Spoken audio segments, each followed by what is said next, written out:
नमस्कार दोस्तों, फिर से एक बार मैं नरेश मानंद आपका लाइव शो में स्वागत करता हूं। दोस्तों, आज हम बात करने वाले हैं जो बहुत ही प्रचलित है, वो विषय, क्या ईसाई लोग कोरोना वैक्सीन लगा सकते हैं कि नहीं लगा सकते हैं। इस विषय पर आज हम चर्चा करने वाले हैं। दोस्तों, कोरोना वैक्सीन क्या है और वो कैसे बनता है और कैसे काम करता है, बहुत ही इंटरेस्टिंग वीडियो है ये, क्योंकि बहुत सारे लोगों के मन में यही सवाल है कि हम ईसाई लोग लगा सकते हैं कि नहीं लगा सकते हैं, कि कहीं परमेश्वर का आज्ञा का उल्लंघन ना हो जाए। तो इस वीडियो में मैं आपको बहुत सारी बातें बताने वाला हूँ। ये वीडियो को आप लास्ट तक देखिए, कभी स्किप मत करिए और ज़्यादा से ज़्यादा शेयर करिए लोगों को, हर मसीह भाइयों और बहनों को, कि कोरोना वैक्सीन ईसाई लोग लगा सकते हैं कि नहीं लगा सकते। तो चलिए देखते हैं कि कोरोना वैक्सीन क्या है, वो कैसे बनता है और कोरोना वैक्सीन कैसे काम करता है। ये सारी बातें हम इस वीडियो में देखेंगे। दोस्तों, सबसे पहले हम देखेंगे कि बीबीसी न्यूज़ के अनुसार कि ये कोरोना वायरस, ये मतलब इसका वैक्सीन कैसे बनता है और वैक्सीन जो है, ये वैक्सीन क्या चीज़ है। तो वैक्सीन का मतलब होता है कि किसी एक ऐसा वैक्सीन, एक ऐसा टीका जो हमारे शरीर में इम्यूनिटी पावर को बढ़ाता है, एंटीबॉडी बनाता है। यानी कि अगर वो टीका हमारे में लगा, वो वैक्सीन हमारे शरीर में लगा, तो हमारा शरीर जो है किसी बीमारी या वायरस से या संक्रमित होने से हमारे शरीर को बचाता है, या हमारे शरीर में एंटीबॉडी पैदा करता है, जिससे वो एंटीबॉडी जो है रोग प्रतिरोधक क्षमता बढ़ाता है और बीमारियों से लड़ते हैं। हमारे वायरस जो है वो दूसरे बाहरी वायरस से लड़ते हैं और इस प्रकार से शरीर को बचाते हैं। दोस्तों, वैक्सीन के अंदर होता क्या चीज़ है, वैक्सीन में, ये वैक्सीन है क्या चीज़। वैक्सीन में किसी जीव के निष्क्रिय और कमजोर अंश होते हैं जो शरीर में बीमारी का कारण बनते हैं, और वही अंश को डाला जाता है किसमें, वैक्सीन में। वो एक ऐसा डीएनए, वो एक ऐसा अंश लिया जाता है निष्क्रिय और जो कमजोर रहता है, उसको क्या है, वो बीमारी पैदा करता है। ठीक है, वो तभी जब बीमारी पैदा करता है तभी हमारे शरीर क्या है, चौकन्ने हो जाते हैं और एंटीबॉडी बनाना स्टार्ट कर देते हैं। तो दोस्तों, वैक्सीन कैसे बनता है। वैक्सीन अगर हम देखें कि टीवी9 है, भारतवर्ष जो इसका चैनल है, भारतवर्ष के अनुसार टीवी9 चैनल, वो उसके अनुसार जब हम देखते हैं तो वो बताते हैं कि यहाँ पे फाइजर बायोनटेक एक कंपनी है, फाइजर बायोनटेक कंपनी है, उस कंपनी में वो वैक्सीन तैयार होता है और उसे 60 दिन लगते हैं। एक वैक्सीन को बनने के लिए 60 दिन लगता है और इसके दौरान उसे करीबन 18 मुश्किल चरणों से क्या होता है, उसे गुजरना पड़ता है ना। इस प्रकार से वो वैक्सीन को तैयार होने में मतलब वो टाइमिंग लगता है। 60 दिन तो लगेगा ही, उल्टा फिर 18 चरण से वो गुजरेगा, मुश्किल चरणों से, तभी वैक्सीन तैयार होता है। फाइजर बायोनटेक ये जो है, यहाँ पर सबसे पहले क्या करता है, वो सबसे पहले वैज्ञानिक मास्टर सेल, जो वैज्ञानिक होते हैं, सबसे पहले जो वैज्ञानिक होते हैं उन लोग क्या करते हैं, मास्टर सेल को कहाँ से लेते हैं, बैंक से जो सेल का बैंक रहता है, जैसे ब्लड बैंक रहता है, उसी प्रकार से सेल का बैंक भी रहता है ना। जैसे ब्लड बैंक रहता है ना, भ्रूण बैंक रहता है, उसी प्रकार से डीएनए बैंक, बहुत सारी चीज। तो इस प्रकार से क्या, सेल का भी बैंक होता है। तो वहाँ से डीएनए लेता है वैज्ञानिक, वहाँ से क्या करता है, डीएनए लेता है, एक शीशी निकालता है, 1 सीसी डीएनए निकालता है वहाँ से। ध्यान से सुनिए, 1 सीसी डीएनए निकालता है और हर कोविड वैक्सीन में ये डीएनए क्या होता है, ये मौजूद होता है। हर कोविड वैक्सीन में ये डीएनए मौजूद होता है। और फिर उसके बाद क्या होता है, इन शीशी को -150 डिग्री, जितने जो निकालते हैं और डीएनए जो है निकाला जाता है, उसको -150 डिग्री से भी कम तापमान पर सुरक्षित रखा जाता है। और जो डीएनए लाते हैं, है ना, -150 डिग्री में वो सुरक्षित रखा जाता है। और इस प्रकार से उसका सेफ्टी बहुत ज़रूरत है और उसमें तापमान नहीं बढ़ना चाहिए, नहीं तो वो सेल मर जाते हैं। और इसमें एक प्लाज्मिड्स नामक एक डीएनए होता है, जिस डीएनए की मैं बात कर रहा हूँ उसमें एक प्लाज्मिड्स बोल करके एक डीएनए का नाम होता है। उसकी एक छोटी सी रिंग होती है, उस डीएनए की एक छोटी सी रिंग होती है प्लाज्मिड्स की, ठीक है। और हर प्लाज्मिड में कोरोना वायरस का जीन होता है, हर प्लाज्मिड में। वो प्लाज्मिड में कोरोना वायरस का जीन होता है। इसमें एक तरह का कोरोना वायरस प्रोटीन बनाने को इंसानी सेल के लिए निर्देश होते हैं, निर्देश दिया जाता है ना। और क्या होता है इसके बाद वैज्ञानिक क्या करते हैं, उसके बाद क्या करते हैं वैज्ञानिक, उसके बाद अगर हम देखें वैज्ञानिक क्या करते हैं, वो प्लाज्मिड को पिघलाकर और एकदम मतलब एक कोली नामक एक बैक्टीरिया आता है, कोली नामक एक बैक्टीरिया आता है, उसको क्या करते हैं वो शोषित कर उसमें प्लाज्मिड को डाला जाता है। और इस एक सीसी कम से कम 5 करोड़ वैक्सीन, 1 सीसी से 5 करोड़ वैक्सीन तैयार की जा सकती है। देखिए कितनी बड़ी बात है। यहाँ पे मैं आपको फिर से बता दे रहा हूँ कि एक प्लाज्मिड्स का नाम का एक डीएनए होता है, ठीक है। और उसमें एक छोटी सी रिंग होती है, उस डीएनए में एक रिंग होती है। हर प्लाज्मिड में कोरोना वायरस का जीन होता है, ठीक है। और उसी में इसमें एक तरह का कोरोना वायरस प्रोटीन बनाने को इंसानी सेल्स के लिए निर्देश होते हैं। ये इस प्रकार से तैयार होते हैं। और अगर हम देखते हैं तो यहाँ पे संशोधित बैक्टीरिया को फ्लास्क में रख करके घुमाया जाता है। वो बैक्टीरिया को फ्लास्क में डाल करके घुमाया जाता है और फिर से उसे गर्म वातावरण में रखा जाता है, गर्म वातावरण में, ताकि वो बैक्टीरिया जो है मल्टीप्लाई हो सके, यानी कि 1 से 2, 2 से 3, 4, 5, 6 ऐसे बढ़ सके, मल्टीप्लाई हो सके। और पूरी रात बैक्टीरिया को बढ़ने देने के बाद उन्हें एक बड़े से फर्मेंटर में डाला जाता है, एक बड़े से फर्मेंटर में डाला जाता है। इसमें कम से कम 300 लीटर तक पोषक तरल पदार्थ होता है उस फर्मेंटल में, ठीक है। 4 दिन तक इसे ऐसे ही छोड़ दिया जाता है, 4 दिन तक उसको डाल करके छोड़ दिया जाता है। अब ये बैक्टीरिया जो है हर 20 मिनट में मल्टीप्लाई होते हैं, 20 मिनट में बढ़ते जाते हैं, 20 मिनट में डबल, 20 मिनट में डबल, है ना। इस प्रक्रिया में अरबों प्लाज्मिड और डीएनए बन जाते हैं। ये प्रक्रिया में अभी एक्चुअली जो मैं समझा रहा हूँ, ये जो बायो लिए रहते हैं उन लोगों को पता चलेगा, या जो डॉक्टरी किए रहते हैं उनको पता चलता है। लेकिन मैं ये तरीका आप लोगों को इसीलिए बता रहा हूँ, ये क्या कैसे बनता है, ये सारी बातें हमें जानना बहुत ज़रूरी है। अगर हम नहीं जानेंगे तो कोविड वैक्सीन के प्रति हमारे मन में गलत धारणा बने रहेगी। अब हम देखते हैं न्यूयॉर्क टाइम के हिसाब से। न्यूयॉर्क टाइम में एक बार खबर आया था, उसके हिसाब से एक खबर के अनुसार ये फॉर्मेशन पूरा होने के बाद, ये सारे फॉर्मेशन पूरा होने के बाद वैज्ञानिक मिलकर या मिलाकर बैक्टीरिया को अलग करते हैं। उसको क्या है, मिलाकर जो है निकल में बैक्टीरिया को अलग करते हैं। और इसके बाद क्या है, प्लाज्मिड के सेल को अलग किया जाता है, प्लाज्मिड के सेल को अलग किया जाता है। इसके बाद क्या होता है, मिश्रण को छांटा जाता है, अलग किया जाता है और बैक्टीरिया को हटा दिया जाता है। अब इसके बाद जो है सिर्फ प्लाज्मिड बचते हैं उसके अंदर, ठीक है। बैक्टीरिया को हटा करके छाना जाता है और उसमें प्लाज्मिड बचते हैं और फिर इनकी शुद्धता की जांच होती है, फिर से शुद्धता की जांच होती है। तो ये भी बहुत जरूरी है, वो जांच करते हैं, बहुत ही रिस्की रहता है। और पिछले सैंपल से तुलना कर ये देखा जाता है कि इसके जीन में कोई सीक्वेंस में कोई बदलाव तो नहीं आ रहा है। मतलब पहले जो बनाया गया है उसको सैंपल में तुलना में ये देखा जाता है कि इसके में कुछ बदलाव तो नहीं आ रहा है, इसके जीन्स में, इनके जीन में कोई सीक्वेंस में कुछ बदलाव तो नहीं आ रहा है। और नहीं आ रहा है तो अच्छी बात है, नहीं आया। लेकिन प्लाज्मिड के शुद्धता की जांच फिर से करते हैं। जांच के बाद एक एंजाइम नाम का प्रोटीन को इसमें मिला दिया जाता है।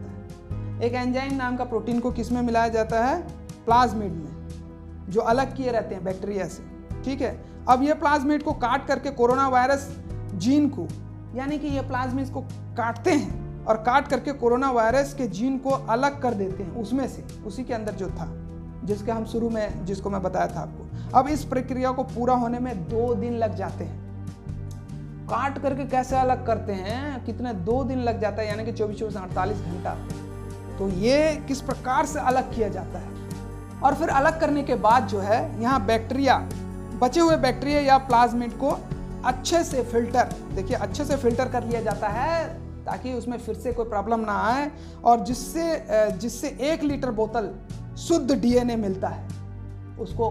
डीएनए जीन को, किसको, कोरोना के जीन को प्लाज्मिड से अलग किया जाता है, 2 दिन लगता है। उसके बाद बैक्टीरिया प्लाज्मिड को अच्छे से, बचे हुए बैक्टीरिया या प्लाज्मिड को अच्छे से फिल्टर करने के बाद क्या होता है, इसमें एक लीटर, जिसमें 1 लीटर बोतल शुद्ध डीएनए मिलता है, और ये डीएनए के क्रम को फिर से जांचा जाता है। देखिए फिर से यहाँ पे जांचा जा रहा है, बहुत ही शुद्धिकरण किया जा रहा है, जांच किया जा रहा है। जांच बहुत जरूरी है, जितना ज़्यादा जांच उतना ज़्यादा अच्छे से बनता है वैक्सीन, उसमें कोई गुंजाइश नहीं रहती है गलती की। और इसमें एक टेम्पलेट के तौर पर इसको अगली प्रक्रिया के लिए रखा जाता है ना, इस जो वैक्सीन को बनाया जा रहा है, जो डीएनए को निकाला गया है, क्योंकि एक बोतल डीएनए करीबन 15 लाख वैक्सीन तैयार कर सकता है। 15 लाख वैक्सीन, एक बोतल डीएनए ना 15 लाख वैक्सीन तैयार कर सकता है। और डीएनए की प्रत्येक बोतल को फ्रीज में सील कर दिया जाता है, फ्रीज में। तो इस प्रकार से बनता है कोरोना वैक्सीन। और कोरोना वैक्सीन कैसे काम करता है इसको हम देखते हैं। अब ये शरीर में इम्यून सिस्टम को क्या करता है, बूस्ट करता है, बनाता है, बढ़ाता है, रोग प्रतिरोधक क्षमता को बढ़ाता है, हमें रोगों से लड़ने की शक्ति देता है, एंटीबॉडी बनाता है ना, ताकि हम संक्रमित ना हो, हमारा शरीर जो है बीमारी में ना फंसे। इसीलिए आक्रमणकारी ऐसे वायरस की पहचान करने के लिए प्रेरित करता है हमारे बॉडी को वो वैक्सीन। आक्रमणकारी वायरस की पहचान करने के लिए वो वैक्सीन जो है प्रेरित करता है, और उनके खिलाफ शरीर में एंटीबॉडी बनाता है, जो बाहरी हमले से हमको लड़ने से हमारे शरीर को मदद करता है। और अब इसमें सबसे बड़ी बात यह है, लोगों को इसके साइड इफेक्ट मालूम होंगे कि नहीं होंगे पता नहीं, क्योंकि पहली बात जो है, हमारे जितने भी साइंटिस्ट हैं ये इनको मालूम नहीं था कि साइड इफेक्ट भी होते हैं, है ना। साइड इफेक्ट होते हैं मालूम भी था, लेकिन दूसरे को बताएंगे तो लेंगे नहीं, फिर डरते हैं, है ना, डरते हैं साइड इफेक्ट। देखिए हर दवाई का साइड इफेक्ट होता है, किसी को होता है किसी को नहीं होता है, ठीक है। अब जैसे कि इसमें हल्का सा बुखार आता है, साइड इफेक्ट का सामना करना तो पड़ेगा भाई, बचना है तो। हल्का सा बुखार आता है या खुजली होता है, हल्का या ज़्यादा भी बुखार आ सकता है, और इससे सामान्य दोष प्रभाव होता है, ज़्यादा नहीं होता है। अब मैं बोलूँगा इस वीडियो में एक बात मैं बता देना चाहता हूँ कि ज़्यादातर लोग बोल रहे हैं कि वैक्सीन लगाने से ये होता है, वो होता है, ऐसा होता है। ठीक है, आदमी मर जाता है या गर्भपात हो जाता है या फिर नपुंसकता आती है, बहुत सारी बातें होती है, ठीक है। लेकिन यहाँ पे अभी तक कोई तथ्य नहीं निकला है, कोई साबित नहीं कर पाया है कि वैक्सीन से ये प्रॉब्लम आई है। लेकिन यहाँ पर मैं एक बात बताने, बच्चे को जब हम खसरा का या चेचक का टीका लगाते हैं, या 5 साल होने तक जो भी टीका लगाते हैं, तो जो उसमें आती है नर्स आती है या आंगनबाड़ी वाले भी होते हैं, वो क्या बोलते हैं, जब हम टीका लगाएंगे तो बुखार आना चाहिए। अच्छा, बुखार देखो कितना तपता है, 102 बुखार भी रहता है बच्चे लोगों को। जिसके घर में बच्चे होंगे, जो मतलब जानते हैं इस बात को, जो मम्मी या फिर दादी, नाना नानी या पापा जो भी है, वो इस बात को जानते होंगे कि जब यहाँ पर खसरा या चेचक का टीका लगता है तो बच्चे को बुखार आता है। और भी बहुत सारे टीके रहते हैं, 5 साल में, 2 साल में, 1.5 साल में, 2 साल ऐसा लगता है, और बुखार आना चाहिए। और बच्चा भी रोता है बहुत तबीयत से, बहुत कस के रोता है, और उसको फिर गोली भी खिलाया जाता है। तो उसी प्रकार से अगर बुखार नहीं आया, नर्स पूछती है, आंगनबाड़ी वाली आया पूछती है कि बुखार आया, नहीं आया, तो फिर से लगाओ इसको टीका। यानी कि बुखार आने जरूरी है, उसका एक्शन वहाँ होना जरूरी है, तभी दवाई काम कर रहा है पता चलता है। तो उसी प्रकार से कोरोना का भी जब टीका लगता है तो ये बुखार आता है, ये उसका साइड इफेक्ट है। और ये भी उसका साइड इफेक्ट है, जब चेचक या खसरा का टीका लगता है तो बुखार आता है, या BCG लगता है, या फिर बहुत सारे जितने भी टीके, तो ये जो है जरूरी है बुखार आना, और बुखार आएगा तो अभी पता चला कि आपके अंदर वो काम कर रहा है। लेकिन इसका मतलब ये नहीं कि कोरोना वायरस गलत है या बेकार है या इसको लगाने से फलाना ढिमका हो जाता है, जो भी होता है। यहाँ पर जो है सिर्फ इम्यून सिस्टम को वो पावर देता है। वो क्या करता है, बढ़ाता है हमारे इम्यून रोग प्रतिरोधक क्षमता को। वो ही नहीं बढ़ाता बल्कि परमेश्वर ने तो हमको पहले से ही दिया है ना ये पावर। आज इसलिए हम रोग मुक्त रहते हैं, हमारा शरीर के पास ये ताकत है, इसीलिए वो प्रोटेक्शन करता है। बहुत सारी चीजें हैं जब आप बॉडी के बारे में पढ़ेंगे तो, है ना। तो यहाँ पे रोग प्रतिरोधक को क्षमता को बढ़ाता है, बस उसका वही काम है कोरोना वैक्सीन का, ठीक है। और आज हमारा इम्यून पावर जो है वो खत्म होने का कारण क्या है, हम खुद हैं जो हमारा इम्यून पावर खत्म हो जा रहा है। हमारी रोग प्रतिरोधक क्षमता, हमारी एंटीबॉडी बनाने की शक्ति, वो भी खत्म हो जा रहा है। हम शरीर में ध्यान नहीं देते हैं, है ना। क्या करते हैं हम जैसा पाए वैसा खाते हैं, जैसा पाए वैसा पीते हैं। ये सारी बातें हमारे जीवन में बहुत खतरनाक है। कुछ भी खाओ, कहीं भी सो जाओ, कैसे भी रहो, है? चाहे मोटे रहो पतले रहो, मोटे हो रहे हैं खा खा के, मन की अभिलाषा, आंखों की अभिलाषा, हैं? कब टॉयलेट जाना है, टॉयलेट जाने से कितना पानी पीना चाहिए, हमको कब सोना चाहिए, हमको खाना खाना चाहिए, खाना खाने के बाद पानी कब पीना चाहिए, ये कोई भी जानकारी हमें नहीं है। अच्छा हुआ कोरोना आया। मैं ये नहीं बोल रहा हूँ कि कोरोना से जिन लोगों का डेथ हो गया तो उन लोगों के लिए मैं अच्छा हुआ नहीं बोल रहा हूँ। मैं बोल रहा हूँ कोरोना आया इसलिए अच्छा हुआ कि लोगों को अपने हेल्थ का केयर करने आया, हेल्थ का केयर उन्हें बताया। हैंड वॉश करना पहले तो नहीं धोते थे, मास्क लगाना पहले नहीं लगाते थे, ज्यादातर जो भी कुछ मतलब अपने आप को बहुत ज्यादा फिट रखना, काढ़ा बना बना के पी रहे हैं। आज बहुत सारे लोग काढ़ा बना बना के पी रहे हैं, बहुत सारे मतलब ऐसे इम्यून पावर बढ़ाने वाला, पहले तो नहीं कर रहे थे। और हेल्थ बढ़ा हुआ है तो पतला हो रहे हैं, दौड़ रहे हैं, जॉगिंग कर रहे हैं, उल्टा सीधा पेल के खा दिए और बस शुगर हो गया, बीपी हो गया, और फिर उसके बाद तुम जाते हो वॉकिंग करने के लिए। शरीर को बहुत जरूरी केयर की जरूरत होता है। हमारा शरीर हमारा नहीं बल्कि ये परमेश्वर का दिया हुआ है, इसे हमें स्वस्थ रखना है परमेश्वर की महिमा के लिए, परमेश्वर के कामों के लिए, उसके सेवा के लिए और पवित्र कार्य में अपने जीवन को लगाने के लिए। अब यहाँ पे ज्यादातर लोग अपने शरीर को बीमारी का घर बना चुके हैं और आलसी हो चुके हैं। ज्यादातर महिलाएं जो हैं, बहनें जो हैं, वही ज्यादातर घर में बीमार पड़ती हैं।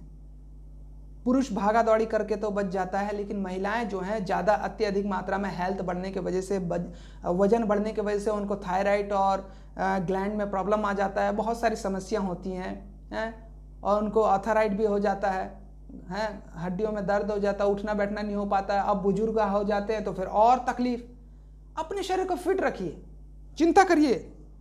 मैं बता रहा हूं, अगर आप कोरोना वायरस का टीका नहीं भी लगाते हैं, वैक्सीन नहीं भी लगाते हैं, तो आप अपने आप को सेफ कर सकते हैं। कैसे? तो भैया कोरोना वायरस का टीका तो फ्री का है, वैक्सीन तो फ्री का है, लगवा लिए, लेकिन सेफ करने के लिए अभी हमको पैसा की जरूरत है। आप जूस पीजिए, हाँ, इम्यून बूस्ट बढ़ेगा आपका। आप चना भिंगा के खाइए, किशमिश भिंगा के खाइए, बादाम भिंगा के खाइए। आप एक्सरसाइज करिए, आपका खान पान में परहेज रखिए, फास्ट फूड आइटम नहीं खाना है आपको नशा नहीं करना है, दारू नहीं पीना है, सिगरेट नहीं पीना है, गुटखा नहीं खाना है, इससे इम्यून घटता है। नशा करने वाले जितने भी हैं उन सब से मैं बोलना चाहूँगा कि इम्यून घटता है, उन सब का इम्यून सिस्टम, रोग प्रतिरोधक क्षमता खत्म हो जाता है, और दारू पीने वाले का तो और जल्दी। तो अपने आप को प्रोटेक्ट करने के लिए भैया कुछ पैसा खर्चा करो और कुछ पैसा बचा लो। कुछ पैसा बचाने का मतलब होता है नशा में जितना भी नशा आता है आप उसको ना करेंगे तो पैसा बचेगा। फास्ट फूड आइटम जो है आपके शरीर के लिए, ऑयली फूड, जंक फूड, ये सब जो हानिकारक है, इसमें भी पैसा बचेगा। यही पैसा को आपको अच्छे फूड में, गुड फूड में बदलना है और खाना है। जूस हो गया, सैलाड हो गया, यानी कि सलाद हो गया, है ना, और जो भी अंकुरित वाले सब्जी हैं, और एक्सरसाइज करना है। ये सारे चीज जो है आपके इम्यून बूस्ट को बढ़ाएगा। और हेल्थ गाइडर रखिए, हेल्थ गुरु अभी हमारा चैनल शुरू हो रहा है, आप उसमें जुड़ सकते हैं हमारे साथ। ये सारे चीज जो है हम बताएंगे आपको कि शरीर को कैसे आप हष्ट पुष्ट रख सकते हैं। अब ये तो रहा कि मैंने बता दिया कि आप किस प्रकार से अपने शरीर को स्वस्थ रख सकते हैं, व्यायाम करके, पौष्टिक आहार खा करके, संतुलित भोजन करके, है ना। जिसमें थोड़ा बहुत खर्चा तो होगा ही होगा अगर नशा का पैसा बचाना है तो, और नशा कर रहे हैं तो और भी दर्दनाक मौत होगा फिर। लेकिन ये बात तो हो गई सांसारिक वाली, सांसारिकता से भी आपने अपने शरीर को स्वस्थ रख सकते हैं, सांसारिकता के साथ। और उसके बाद जो है बाइबल हमें क्या बताती है, बाइबल हमें क्या सिखाती है, इस बात को हम देखते हैं कि हम कैसे जीवित और स्वस्थ रह सकते हैं, है ना। तो यहाँ पर हम लय व्यवस्था की पुस्तक, पुराने नियम को निकालेंगे, लय व्यवस्था की पुस्तक उसका 18 का यहाँ पे हम 5 पढ़ेंगे तो यहाँ पे लिखा हुआ है, इसलिए तुम मेरे नियमों और मेरी विधियों को निरंतर मानना, जो मनुष्य उनको माने वह उनके कारण जीवित रहेगा। मैं यहोवा हूं, कहता है यहाँ पे परमेश्वर का वचन। सही बात है, आप परमेश्वर का वचन का पालन करेंगे तो आप फास्ट फूड आइटम नहीं खाएंगे, अपने शरीर को बर्बाद नहीं करेंगे, नशा वगैरह नहीं करेंगे, आप फालतू खर्च नहीं करेंगे, आंखों की अभिलाषा नहीं करेंगे, जीविका और मन की अभिलाषा नहीं करेंगे, मन को संतुष्ट करने वाली कोई बात फालतू चीजें ही नहीं करेंगे, आपका शरीर स्वस्थ रहेगा, आप अपने शरीर के लिए मतलब केयरफुली हो जाएंगे, बढ़िया, है ना। और इसी प्रकार से हम नीति वचन भी देखते हैं यहाँ पे, नीति वचन 4 में क्या लिखा हुआ है, 4 का 4 और 10 में, ये बहुत बड़ी बात है। नीति वचन 4 का 4 और 10 में एक्चुअली क्या होता है कि ज़्यादातर लोग परमेश्वर का वचन से दूर रहते हैं और वो अपना मनमानी करते हैं, उसी के वजह से इनको प्रॉब्लम हो जाता है। नीति वचन 4 उसका 4 पद निकालेंगे और 4 का 4 और 10 भी पढ़ेंगे। यहाँ पे देखिए लिखा हुआ है कि नीति वचन 4 अध्याय उसका 4, यहाँ पे लिखा है, मेरा पिता मुझे यह कर कर सिखाता था। देखिए, मेरा पिता यानी कि परमेश्वर मुझे यह करके सिखाता था कि तेरा मन मेरे वचन से लगा रहे, तू मेरी आज्ञाओं का पालन कर, तब तू जीवित रहेगा। जीवित रहने का मतलब होता है आप परिपूर्ण रहना, स्वस्थ रहना, है ना। तो हमें परमेश्वर का आज्ञा का पालन करना है, बहुत जरूरी है। आज हम परमेश्वर का आज्ञा का पालन नहीं करने की वजह से हम अपने शरीर को खो रहे हैं, अपने शरीर को बर्बाद कर रहे हैं अपने हाथों से। और उसके बाद 10 में भी लिखा है, मेरे पुत्र मेरी बातें सुन करके ग्रहण कर, तब तू बहुत वर्ष जीवित रहेगा। परमेश्वर की बातों को हम सुन करके ग्रहण कर सकते हैं अपने जीवन में और उसके अनुसार चल सकते हैं। और हम देखते हैं यहाँ पर नीति वचन 7 का 2, 7 अध्याय उसका 2 पद में लिखा हुआ है, यहाँ पे लिखा हुआ है कि मेरी आज्ञाओं को मान, इससे तू जीवित रहेगा। मेरी आज्ञाओं को मान और मेरी शिक्षा को अपनी आंखों की पुतली जान। अपनी आंखों की पुतली यानी कि उन शिक्षा जो है, परमेश्वर का शिक्षा जो है, हमें मतलब इतना सेफ रखना है अपने जीवन में, आंखों की पुतली जैसे को हम सेव करते हैं, बचाते हैं, तो वैसे ही हमें भी परमेश्वर के वचन को अपने जीवन में सेव करके रखना है, बचाना है। इसी प्रकार से हम यहिजकेल पुराने नियम से यहिजकेल निकालेंगे। 3 अध्याय उसका 21 पद में क्या लिखा हुआ है, 3 अध्याय उसका 21 पद में लिखा हुआ है, परंतु यदि तू धर्मी को ऐसा कह करके चिताए कि वह पाप न करे और वह पाप से बच जाए, तो वह चितौनी को ग्रहण करने के कारण निश्चय जीवित रहेगा और तू अपने प्राण को बचाएगा। परमेश्वर यहाँ पे बोल रहा है कि उसका वचन के अनुसार, उसकी आज्ञा को मानने से हम जीवित रहेंगे, स्वस्थ रहेंगे, परमेश्वर हमारे रक्षक। और उसी प्रकार से हम यहाँ पे देखते हैं कि यहिजकेल 18 का 9 में भी लिखा हुआ है। यहाँ पे क्या लिखा हुआ है 9 में, यहाँ पे लिखा हुआ है कि और मेरी विधियों पर चलता और मेरे नियमों को मानता हुआ सच्चाई के काम किया हो, ऐसा मनुष्य धर्मी है, वह निश्चय जीवित रहेगा।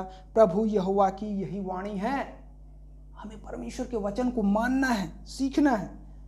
आइए हम नए नियम में जाएंगे, रोमियो 1 का 17 निकालेंगे। रोमियो 1 का 17 में क्या लिखा हुआ है, यहाँ पे हम देखते हैं। रोमियो 1 का 17 में लिखा हुआ है कि क्योंकि उसे परमेश्वर की धार्मिकता विश्वास से और विश्वास के लिए प्रकट होती है, जैसा लिखा है, विश्वास से धर्मी जन जीवित रहेगा।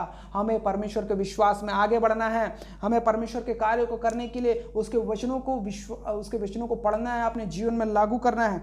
हम रोमियो 10 का 5 भी देखेंगे कि यहाँ पे किस प्रकार से क्या लिखा हुआ है। 10 का 5, यहाँ पे रोमियो 10 का 5 में लिखा हुआ है, क्योंकि मूसा ने यह लिखा है कि जो मनुष्य उस धार्मिकता पर जो व्यवस्था से है चलता है, वह उससे जीवित रहेगा। यानी कि जो परमेश्वर ने हमें जो धार्मिकता दिया है, जो हमें परमेश्वर के वचन दिए हैं, हम उसके अनुसार अगर चलते हैं, उस कलीसिया में जो बैठे हैं परमेश्वर के, हम वो कलीसिया के सदस्य हैं, तो अगर हम उसके हिसाब से चलते हैं, पाप नहीं करते हैं, देखिए पाप से याद आया मेरे को एक वचन, आइए हम यहेजकेल 18 का 20 निकालेंगे। पाप, यहेजकेल 18 का 20 में लिखा हुआ है, जो प्राणी पाप करे वही मरेगा, ना तो पुत्र पिता के अधर्म का भार उठाएगा, ना ही पिता पुत्र का। धर्मी को अपने ही धर्म का फल और दुष्ट को अपने ही दुष्टता का फल मिलेगा। याद रखिए, पाप से बचिए, परमेश्वर का आज्ञा का पालन करिए और फिर देखिए आपका जीवन में कितनी सारी परेशानियां हल हो जाती हैं। और हम यहाँ पे देखते हैं गलातियों 3 का 12 में लिखा हुआ है, पर व्यवस्था विश्वास से कोई संबंध नहीं, ना व्यवस्था से विश्वास का कोई संबंध है, बल्कि क्योंकि जो उनको मानेगा, यानी कि व्यवस्था की बातों को जो मानेगा वो उसके कारण जीवित रहेगा।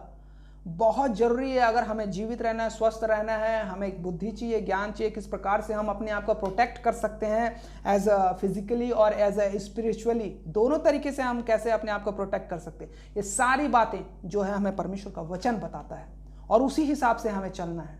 तो दोस्तों, आज हमारा वीडियो यही समाप्त होता है। तो हमारे वीडियो में आज हमें क्या शिक्षा मिला?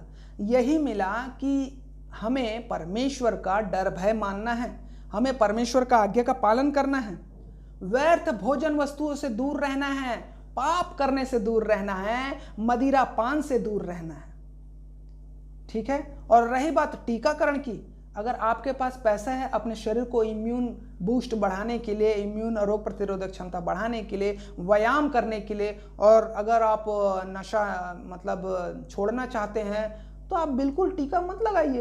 आप अपने आप को अगर प्रोटेक्ट कर रहे हैं तो, अगर आपको डर लग रहा है टीका लगाने से, तो मेरे बोलने से नहीं, बल्कि अगर आपको डर लग रहा है टीका लगाने से कि ये प्रॉब्लम है, ये प्रॉब्लम हो सकता है, ऐसा वैसा अगर भ्रम में है, तो एज अ योर चॉइस आप लगा भी सकते हैं और नहीं भी लगा सकते हैं। लेकिन आप अपने आप को इम्यून पावर बढ़ा रहे हैं, संतुलित आहार खा रहे हैं, व्यायाम कर रहे हैं, अब आप नशा करना बंद कर दिए हैं, आप वॉकिंग जॉगिंग कर रहे हैं, है ना, आप सैलेड खा रहे हैं, आप अंकुरित चना खा रहे हैं, बहुत सारे चीज़ जो है भोजन कर रहे हैं। लेकिन अगर आप वैक्सीन लगाते भी हैं तो आपके शरीर में कोई ऐसा दुष्प्रभाव नहीं होगा और ना ही आपको कोई प्रॉब्लम होगा। आप अपने शरीर को टीका वैक्सीन लगवा सकते हैं अपने शरीर में, और आपकी चॉइस है, लगा भी सकते हैं और नहीं भी लगा सकते हैं, आपको कोई ज़बरदस्ती नहीं करेगा, एज योर चॉइस, आपकी इच्छा है। तो आज हम इस वीडियो को यहीं समाप्त करते हैं। अगले वीडियो में हम जल्द ही मुलाकात करेंगे, तब तक के लिए हम आपसे अलविदा लेना चाहेंगे। परमेश्वर आप सभी को आशीष दे। नमस्कार, गुड बाय।